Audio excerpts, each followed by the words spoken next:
সরকারি চাকরিতে কোটা সংস্কারের দাবিতে টানা আন্দোলন শুরু হয়েছিল গত বছরের ১ জুলাই থেকে। পরে তা গণ অভ্যুত্থানের রূপ নেয়। ৩৬ দিন দেশজুড়ে টানা আন্দোলনে স্বৈরাচার শেখ হাসিনার পতন হয়। ২০২৫-এর ১ জুলাই এই গণ অভ্যুত্থানের ১ বছর পূর্ণ হয়।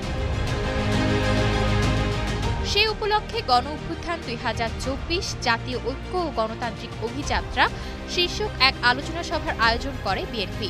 বাংলাদেশ চীনমৈত্রী আন্তর্জাতিক সম্মেলন কেন্দ্রে আয়োজিত এই সভায় প্রধান অতিথি ছিলেন বিএনপি চেয়ারপারসন বেগম খালেদা জিয়া। তিনি অনলাইনে যুক্ত হয়ে বক্তব্য রাখেন।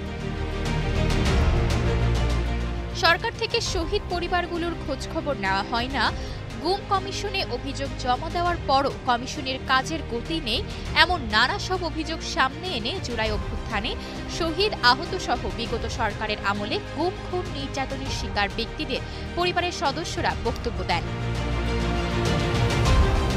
সে সময় ত্রয়োদশ সংসদ নির্বাচনে সংসদের প্রস্তাবিত উচ্চকক্ষ ও নিম্নকক্ষে নিজেদের প্রতিনিধিত্ব চেয়েছেন জুলাই অভ্যুত্থানে শহীদ হওয়া ব্যক্তিদের পরিবারের সদস্যরা। জুলাই অভ্যুত্থানে সাভারে শহীদ হওয়া ইয়ামিনের বাবা মহিউদ্দিন বলেন, শান্তির স্বার্থে শুধু সংসদের উচ্চকক্ষে নির্বাচন সংখ্যানুপাতিক অর্থাৎ পিআর পদ্ধতিতে হওয়া উচিত। একই সঙ্গে আগামী নির্বাচনে শহীদ পরিবার থেকে সংসদের উচ্চ ও নিম্নকক্ষে ১০ জন প্রতিনিধি মনোনয়নের আশা করেন তিনি। মীর মাহফুজুর রহমান মুগ্ধর বাবা মীর মুস্তাফিজুর রহমান বলেন, শহীদ পরিবার থেকে অংশীদারিত্ব রাখতে হবে।